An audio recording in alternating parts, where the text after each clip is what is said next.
content, blogging, writing, it's king. Content is king. But how do you understand what to write for, and how do you become an authority in that space when you're ultimately nobody? Well, back in 2012, Jason Vitug did that exact thing, and since then has gone on to be a best-selling author of YOLO, You Only Live Once, and is the founder of Phroogal, Phroogal. I think I spelled that right. That's a hard word to spell. Hey, this is episode 77 of the 1004 show, and I want to say thank you so much for listening. It really means the world to me. We're getting close to the century mark with this thing, and if you guys have guests that you would love to see on the show, let me know who they are so I can reach out to them and schedule them to get on. I really appreciate you guys always watching and sharing this with your friends. This conversation with Jason is one that is 2 years in the making. I met Jason as we hosted an event together with him on his book tour when he first got his book out, and it's a lot of fun, and we really take a deep dive into understanding what content to write, and we talk about something that's really, really, really cool, and it's how to get some first readers. And it's not just high level stuff. It's really like, this is what I did, how to get this thing, to get this accomplishment. And I think you're going to be able to have a lot of best practices to start a blog, to maybe write a book, to become an expert. So check out this episode of the 1004 show. It's with Jason Vitug, the founder of Phroogal. Let's go. YOLO. You only live once. Do you live by that? I do, but with the real definition of it, not Drake's definition. What's Drake's definition? YOLO. You don't pay attention to the consequences. But if you only live once, then this is actually the opportunity to create the most amazing life possible, and that's making sound financial decisions. How long have you been living that kind of way? A few years now, since since I left corporate.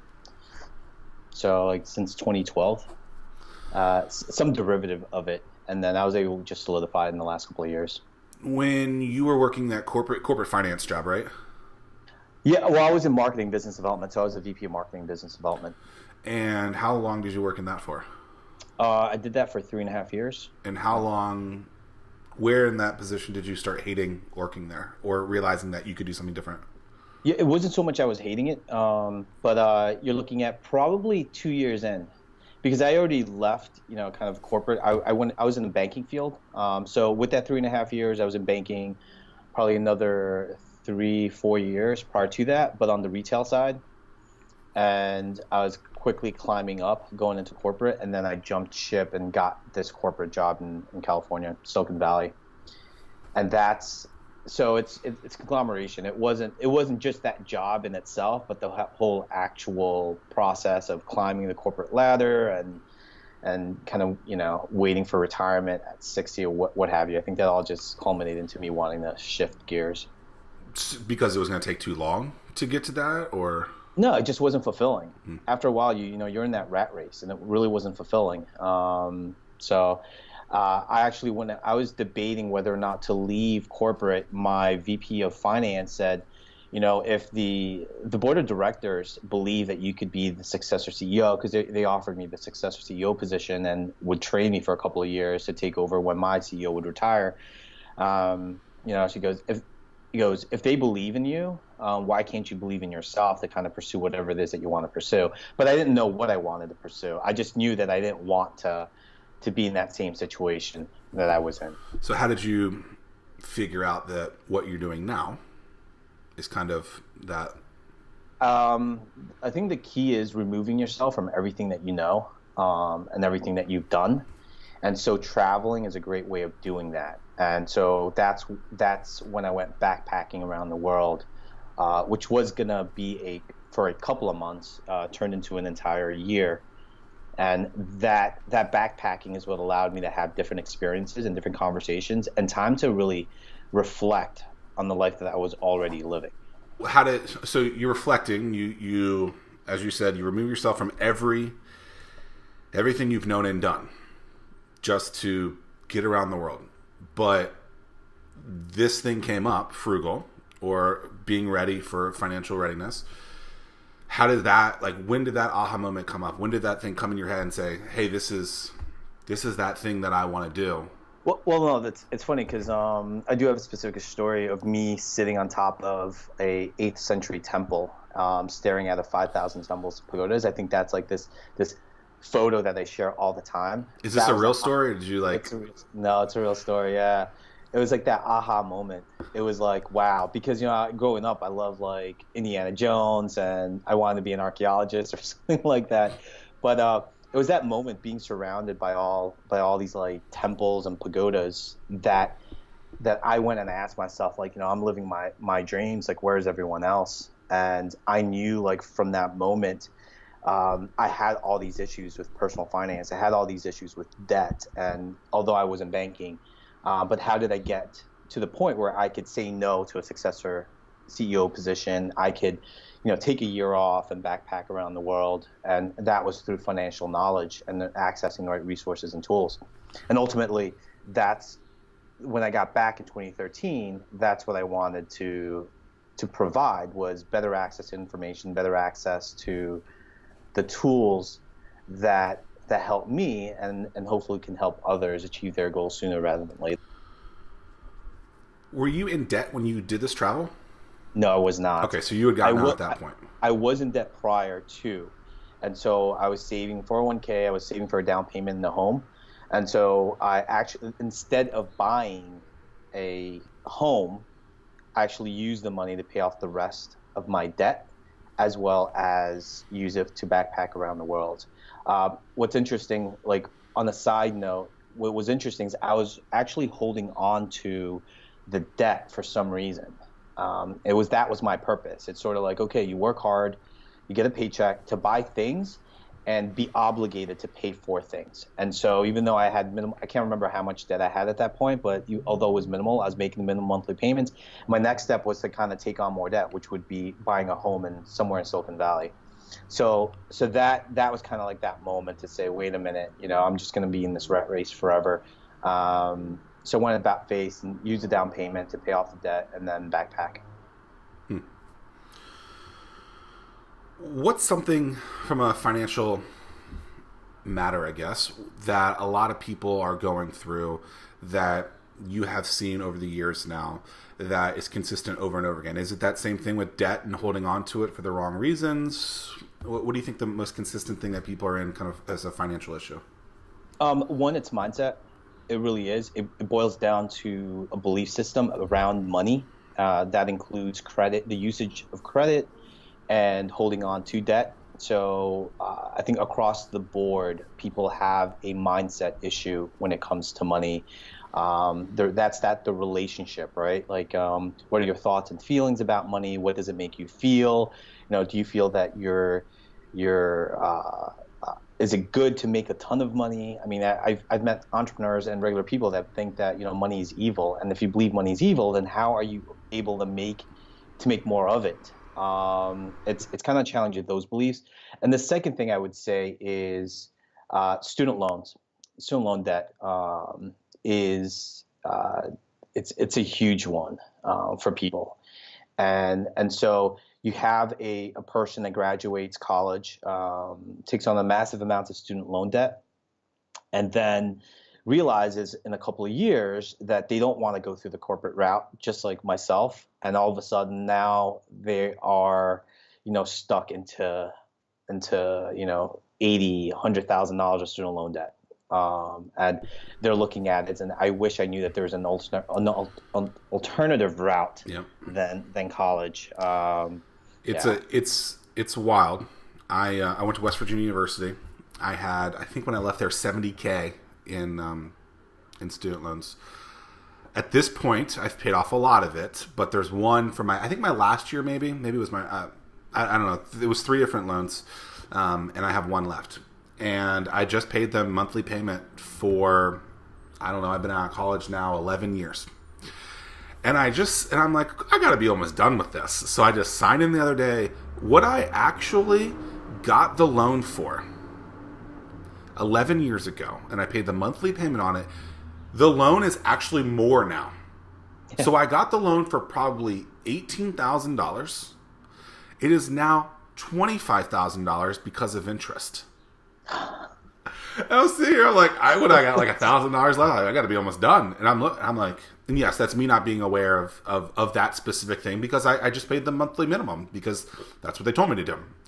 And now people are like, well, if you would have just done, instead of the $200 a month, you paid $300 a month, it would have been paid off. And so even just those small little pieces are crazy. But you're right. Like that, you go to school, you get this debt, you get this loan, and then you realize a couple years later, I don't even want to do this thing. And you're stuck to this money, and it's a terrible thing. So how do people get out of that? I mean, it's exactly that. Just becoming aware, being aware of what you sign yourself into. I'm finding that when I'm talking about, let's talk about your finances. I'm here about breaking the taboo about money, and people don't know how much they have saved up. They don't know how much they're contributing to their company's 401k. They don't know how much total debt they have. I mean, these are really three big things that we need to address. And a lot of that is that fear. If I know the exact number, am I going to feel financial stress? And so I said, well, yeah, it's important for us to know what these numbers are, because that's how you can create a plan to tackle them. So once we acknowledge the total amount of debt, then we could figure out, okay, like what are the specifics of that agreement? What have you paid towards it? What is it now? And then you can figure out some of your options, whether that option is consolidation, that option is adding an additional $50, $100 payments towards the principal, what have you. There's always an answer, or there's always a solution to the problem. But if you don't know what the problem is and you don't know the specifics of it, chances are you're going to kind of continue the status quo and never fix it. Like I'll have people that are so fixated on their credit score when their problem isn't their credit score. The problem is the amount of debt that they have, or the fact that they don't make enough income and they need to figure out how to have a side hustle. But then they're focused on that credit score because, again, that's what's ingrained in us, right? Sort of like go to college, do whatever you can to graduate from college that's taking on student loan debt, and also get that perfect credit score. So like we're focusing on the wrong things as opposed to what is it that we actually want, and how does finances play a role in that? So if and I think you might have just answered this, but if you have more debt than you have money coming in and you can't pay it, how do you start making more money? Side hustles. So we have, and I talk about this a lot, we have 168 hours in the week.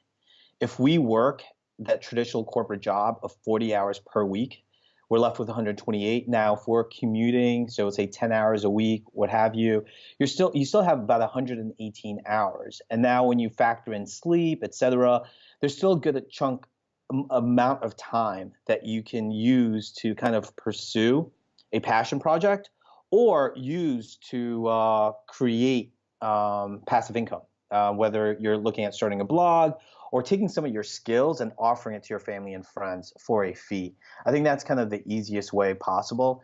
I actually helped someone who needed to get out of debt, and what they wanted to do was put an extra $50 towards their credit card payment, and they didn't know exactly how to do that. They didn't want to blog. They didn't want to, they wanted cold hard cash instantly. And I go, do you have a few hours available during the weekend? Tell people that you're willing to move furniture, you're willing to clean out garages and attics, and they're able to do that, and they're able to charge $25, $50, $100, for a couple of hours doing that. It's getting themselves out of the ego, their pride, and realizing that, hey, you gotta do something that's uncomfortable. Exactly. I mean, there's so many different ways to bring in income, as long as we have a purpose for that income. So some people will find ways to cut costs in one end, but then still spend it on something else, and never paying down their debt. So it's sort of like, it's at 0 point. It's like, okay, well, there's no purpose. Are you familiar with John Tafford, the guy from Bar Rescue? No, I'm not, but it sounds really familiar. So it's a TV show, I think, on Spiked TV, something like that. There was a video that was going around. He gave a talk, I think, at an entrepreneur conference, and he was talking about ways to make money. But basically, one thing he said was, you don't have an expense issue, you have a revenue issue. So it's like you're trying to get eliminate all these costs when it's like actually just make more money.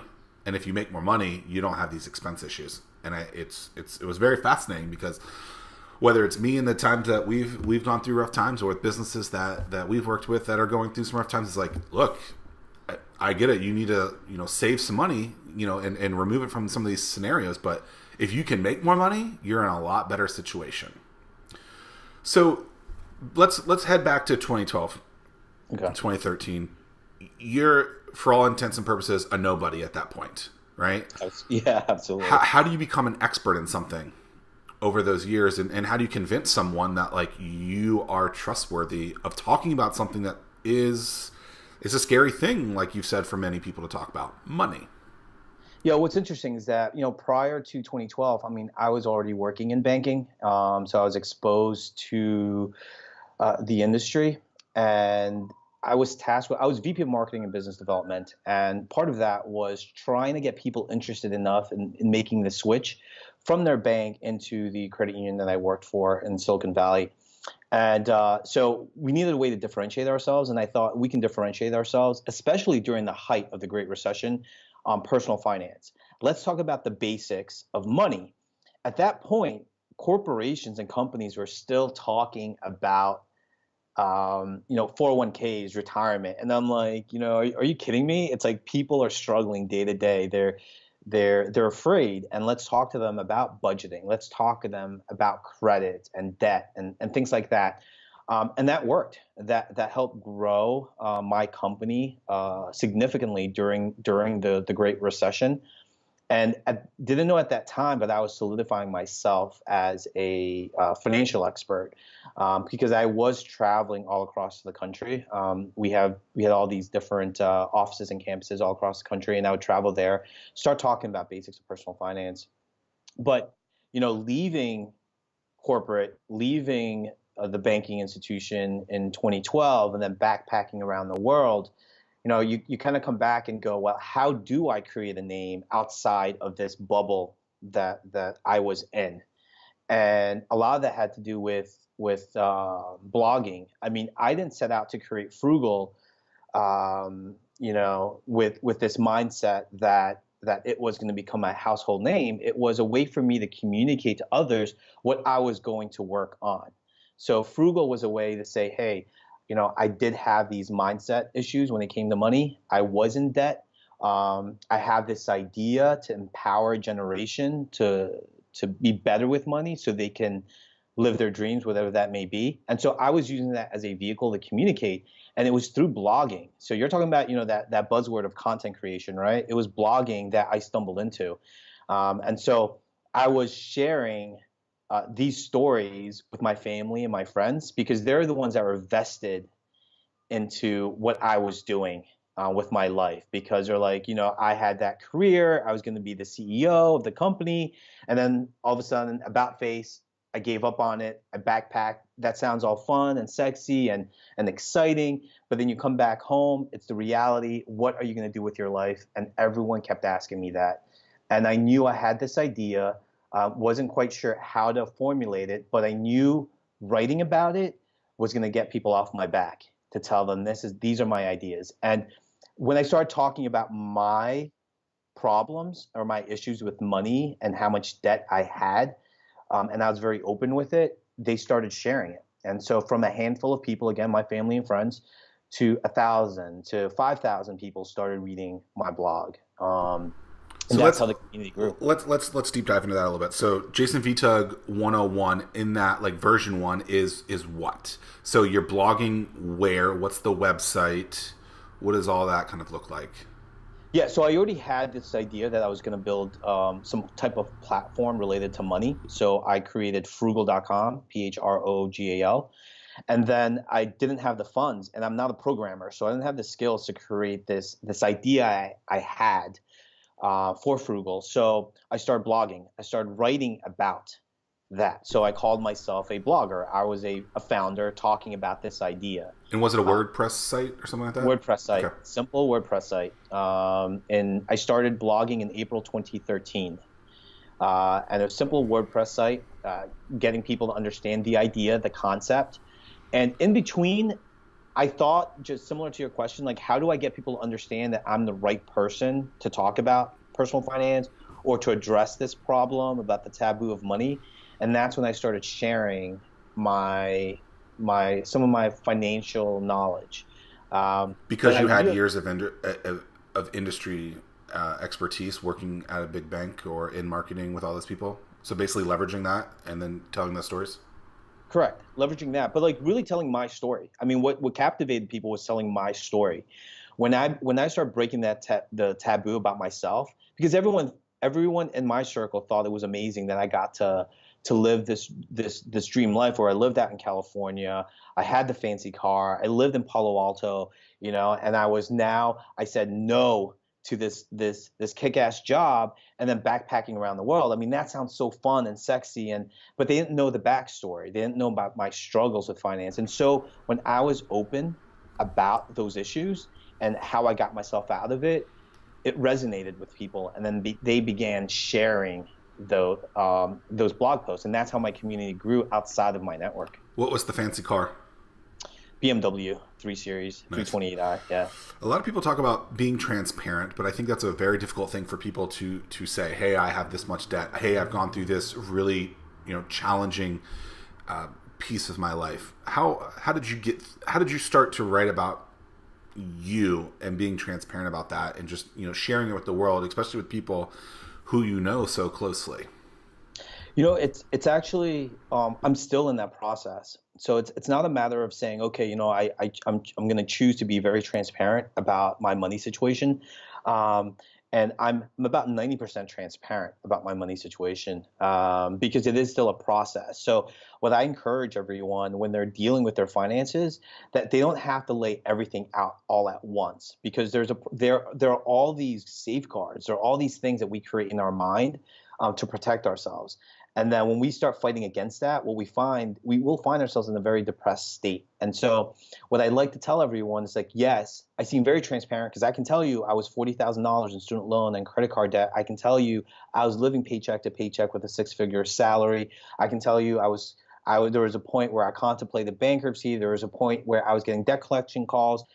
I'm very transparent about that, and I can share the level of stress. But when we bear it all out, all those safeguards, from years of talking about money's taboo, you don't talk about it. I mean, and that does a disservice in our ability to kind of solve the problem. But it is a work in progress. I mean, part of that is being transparent with yourself. So I needed to be honest with myself in order for me to do the things that I've been able to do. So be transparent, and that's what I call awareness. Find awareness of where you are, your thoughts, your feelings about money, as well as your actual numbers. What are your numbers? How much money do you have? What's your income? What's your net worth? What's your debt to income ratio? What's your credit score? Knowing these numbers are going to give you an idea. And then ask yourself, what do these numbers make me, or how do these numbers make me feel? And it sounds kind of very like, out there, right? It's sort of like, oh yeah, talk about your feelings. But I mean, like, money is all about feelings. It gives us a sense of power, or it can also make us feel very, very little and very low of ourselves. And so when we can address why is it that we're striving for that 6-figure number as our income, or why are we striving for that perfect credit score, that gives us a basis of understanding. And that's how I worked on it. And then eventually, me being transparent with myself, I was able to be transparent with other people, because I knew I could speak with a level of clarity when it came to my personal financial situation. Awesome. When you were sharing with your friends and family at the beginning, what was the exact strategy that you did it there? Just take the link and send it to them in an email, text? How would that look? It was email. email, and that was the best way to communicate with them. And so I would say, because one, two, they had a vested interest in figuring out what I was doing with my life. They knew that I was starting this company, Phroogal, and they wanted updates. And every single time I would send them an email, I would let them know this is an update. And if you want to, go check out this blog. But I would actually copy the content that I wrote on my blog into that body of the email themselves. So with the link. But this way, they didn't have to click a link in order to read whatever it was. It made it easier for them. Was it one-on-one emails, or is it like a mass email? It was a mass email to my closest friends and family. Okay. So in that, I mean, I have a huge family. So you're probably looking at like 20 to 25 people were in that initial email list. And you're like one of the things I like to share is that I started blogging in April 2013, and by October 2013, I was able to use crowdfunding to raise the initial seed money to help me build Phroogal. And I was able to raise over $78,000 with the help of 540 or so folks. Wow. 78K. So the blogging was really important there. So you're building this community of friends, of people that were following you. And then when you decided that you wanted to build the site, they were interested in jumping on with you? Absolutely. You're talking about, my friends and my family were helping me out, but then also like people that I was friends with and I hadn't seen maybe in high school for a few years, in college for a few years, and then friends of friends that were sharing. And so when I went and I made the initial ask to help me raise money to fund Phroogal, and we used IndieGoGo, there was this history of blogs. And that people could read and understand my story and understand kind of like the take when it came to breaking the taboo about money. So that's what helped us. Was it IndieGoGo was the site? IndieGoGo. And yes. What did you so if you just IndieGoGo Phroogal, you'll find it? Yeah. What were some of the things that you gave as rewards?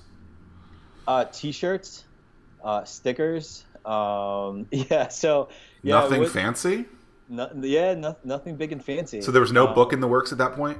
No book in the works. Wow. So what's interesting is that you got a lot of friends for stickers and T-shirts. Yeah, a lot of friends and friends. And what was interesting, so we had this idea. I mean, you're looking at in 2013, that was kind of like the hype, right, of like crowdfunding. Everyone's saying like, yeah, you need a crowdfund, and here was.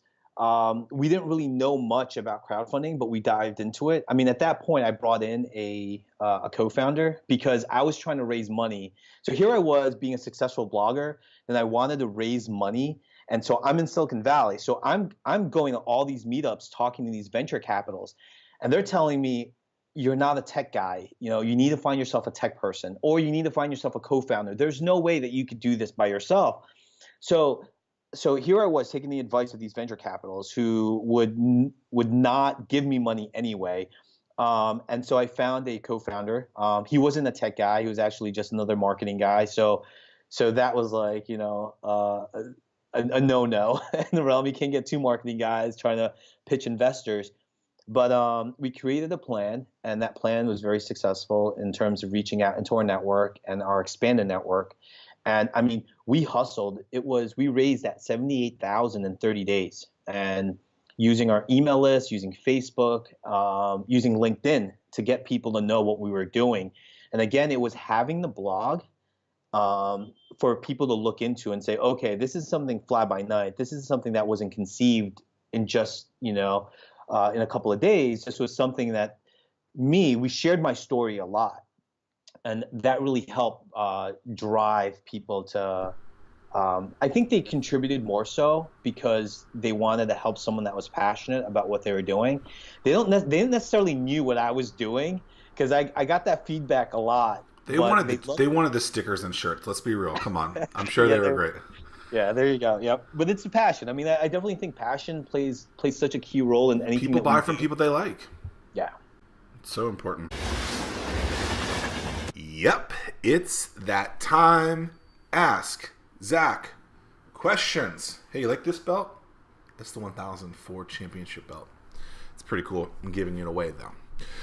So, Jess Horton is a blogger and the owner of The Fit Petite. You guys can learn about them at thefitpetite.com. Of course, all this will be in the show notes in the description. But she has a question. So she says she's getting a new LLC for The Fit Petite. She'd let the old one run out. Can she just reinstate it? And then also, should she use her home address or a P.O. box? What are my thoughts?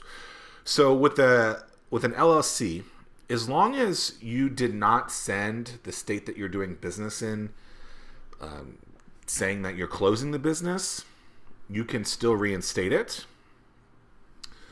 But if you sent them kind of records saying I closed the business, then you would just need to go and reopen the same business basically under the same name. Now for the P.O. box for your home, I think you should have a real address, not a P.O. box.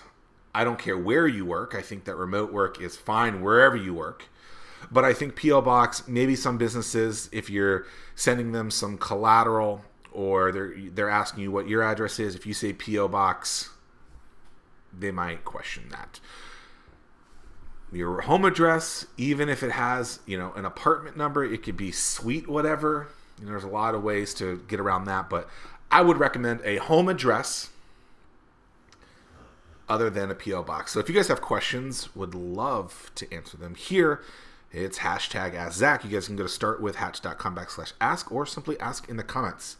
Jess, I hope this helps. So with your LLC, if you haven't dissolved it, simply go and reinstate it. If you have, get the business again under the same name and just recreate a new business license. And get a real address. Do a real address, not a P.O. box. That's it for this edition of Ask Zack. Let's get back to the show. Okay, so at some point in this whole lifespan of Phroogal, you decided to write a book.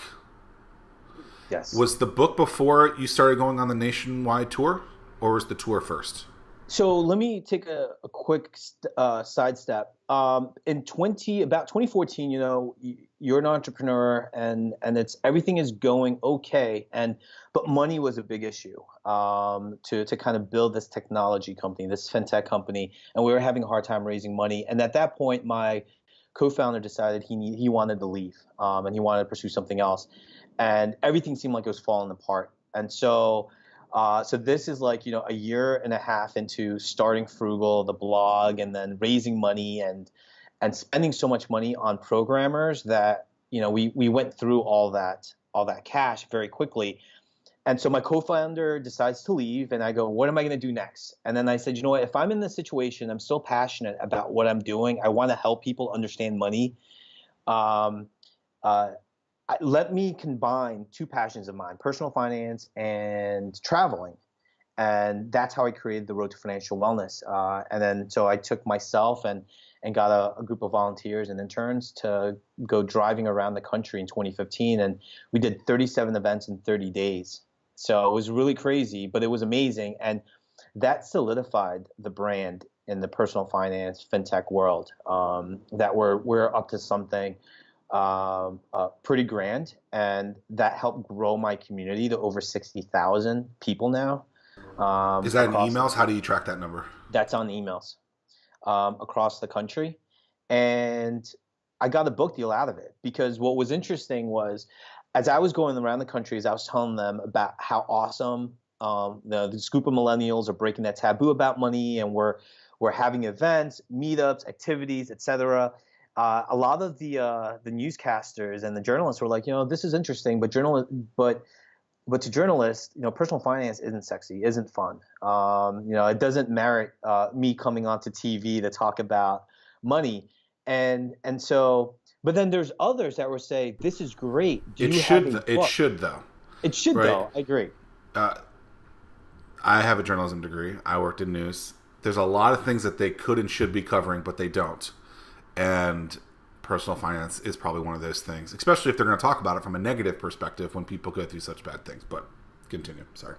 No, you're right. It was a big learning experience for me. But then I had newscasters or anchors telling me, "Do you have a book?" And I'm like, "No."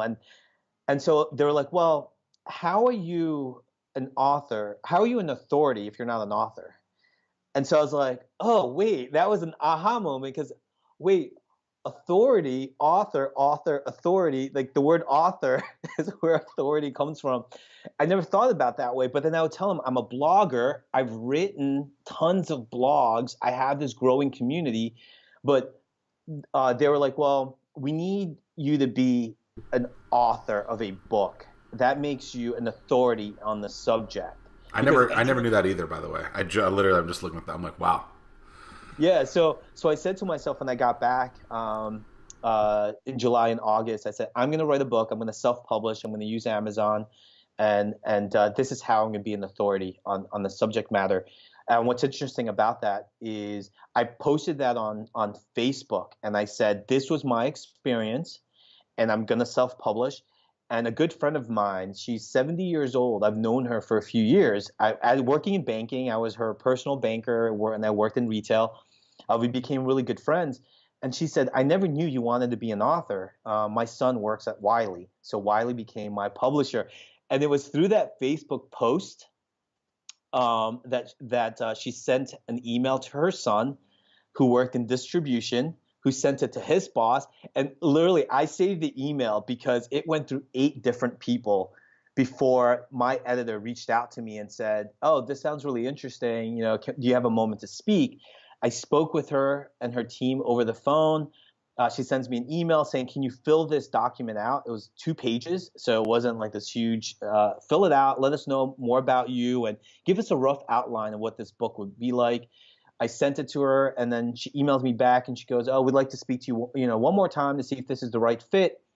And then I go, well, I'm in New Jersey. You guys have moved your headquarters to Hoboken, so I will take the train out there. And went there, had lunch with her.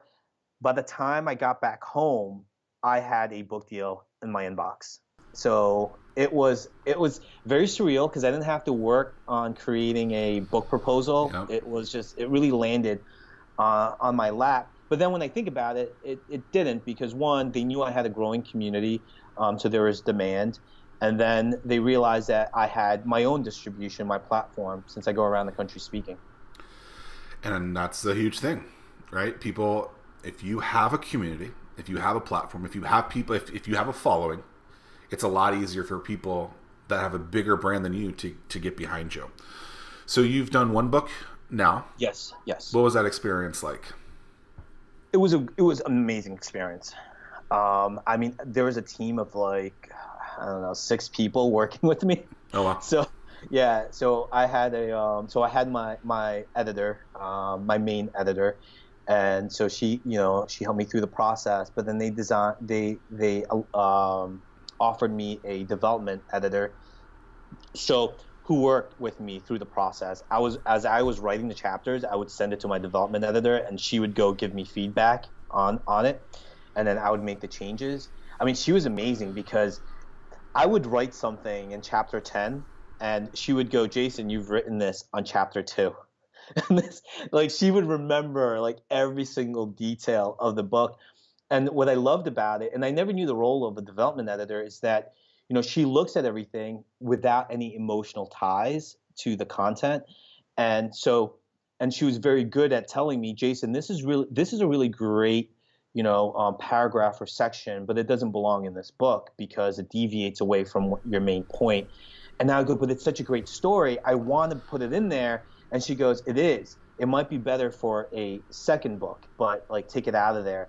And then so I went through that. Then I had a copy editor. Then I had other editors working on it. And then they gave me a publicist and a marketing rep. So it was really legit in terms of the team that they surrounded me with. From that email, after your trip to Hoboken, to how long did it take to write?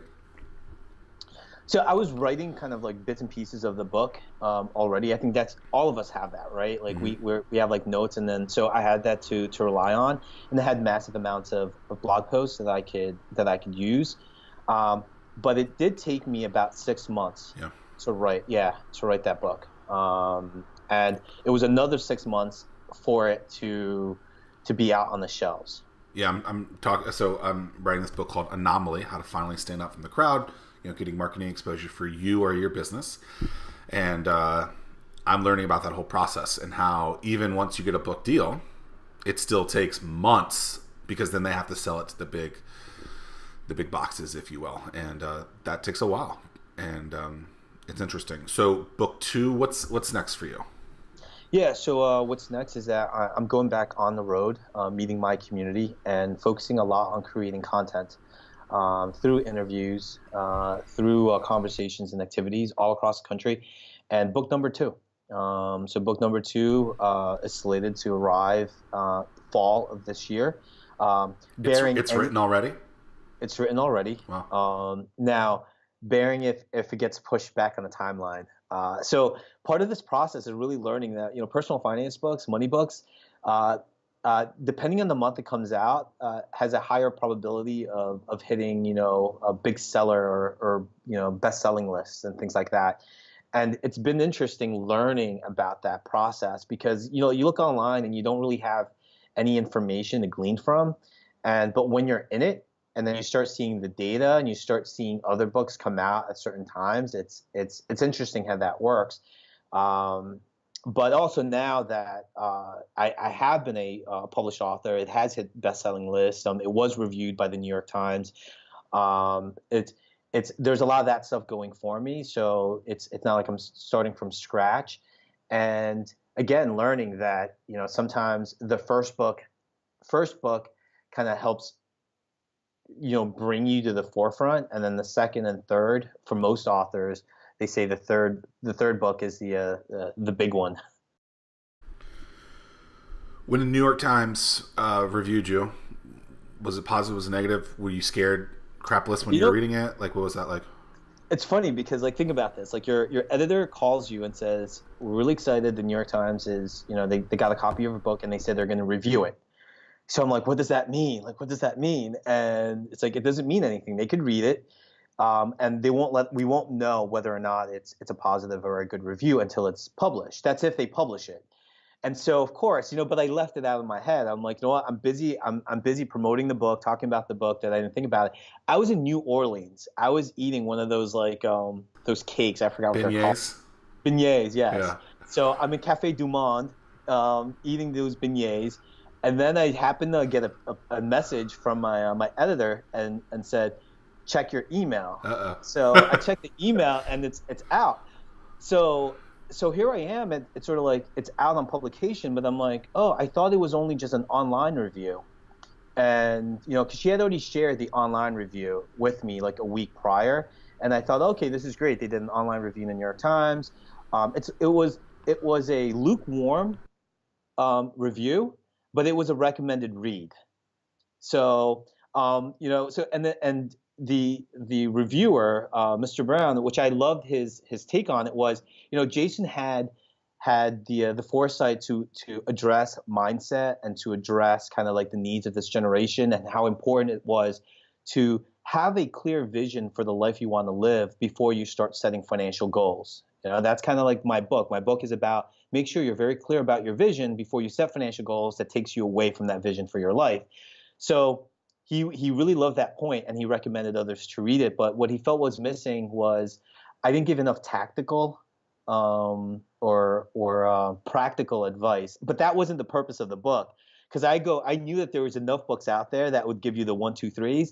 What I wanted to tackle was the mindset and kind of like the bigger picture aspect of it. But anyhow, when they told me that it was in the New York Times, the actual printed paper, I went and I looked at my friend who was with me on the road trip, and I asked him, I'm like, where do we buy a newspaper? Like, I had no clue. Like, where do you buy a newspaper? They still make those things. Aren't New York Times like $6 a pop? Probably, yeah. I think they were pretty expensive. Yeah, I think they were around. But walking around French Quarter, asking people for newspapers, no one had any clue. But then I saw, like, I think it was a Weston and Far Out, and I'm like, I bet you they would have a New York Times. And then so we ran over there, and then there was a Starbucks, and I saw it, and I start flipping through the pages looking for it, and I see it, and I'm like, oh my God. Like, it's paper, right? It's not like it's like a song on the radio feeling. That's exactly it. And I remember turning around to the baristas, and I go, because I'm on the paper, but for a good thing. and then that's how I found out. And then from that point on, it's been amazing. That's great. Is it true books don't make money? You gotta write a book for other things? That's true. Books do not make money. Books are really like your other business card. And so when you have a book, it's easier to say you're an authority on that subject matter, because there's that one piece of information that you can share with someone that they can read from cover to cover. And also the book in itself, like the margins are so small that unless you sell like 1 million copies of the book, don't think you can retire on kind of like the book that you've written. But the book is really great in terms of solidifying yourself as a speaker with a lot of the corporations and nonprofits or conferences that's out there. So since I've gotten that book published through Wiley, it's been wildly successful for me, and it's found on many lists. I get a number of companies and conferences reaching out to me to be a keynote address. And I can tell you right now that I have probably made 6 times the amount of my book advance. So definitely don't let the lack of a book advance or a small book advance prevent you from working with a publisher that believes in your work and will give you the distribution channel, because there's other money to be made in different aspect of it. Other than Phroogal with 2os.com, you guys can find out that specific link in the show notes. What are some tools to help people from a financial awareness standpoint? So there's a couple of places that I like to direct people. One of them is rockstarfinance.com. So rockstarfinance.com it's really a conglomeration of all the best blog posts that are written by personal finance bloggers, and it's curated content, and it's really great. A friend of mine, J Money, founded the website a couple of years ago, and it is one of the most heavily trafficked websites. So it helps you sift through the numerous. I mean, there are hundreds upon hundreds of personal finance bloggers out there, and they go and curate some of the best posts for you. So I definitely recommend Rockstar Finance. The other one is working with a fee-only CFP. And I think many people, when they're looking at trying to increase their awareness about their finances, they don't want to spend money on paying for an expert. I'm actually the opposite. I think if you're going to spend money, you should spend money on things like a CFP, things like a financial advisor. And so the XY Planning Network. So XY stands for Generation X, Generation Y Planning Network. They are, again, give you access to fee-only certified financial planners to help you kind of, one, understand your mindset, also create a plan, and give you advice.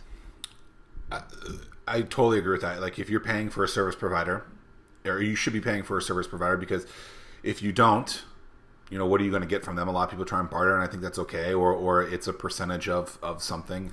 But those people are experts, just like you're an expert in something, and getting that person to help you, and they know that they're getting value because you're paying them is so important, and they can look at things in an unbiased way. Jason Vitug, Phroogal, you guys can check them out at Phroogal, Phroogal. He's also the author of You Only Live Once, because YOLO is what he lives by. Jason, I appreciate your time today, and let's check out book 2 and the tour soon. Thank you so much, Zack. See you, man.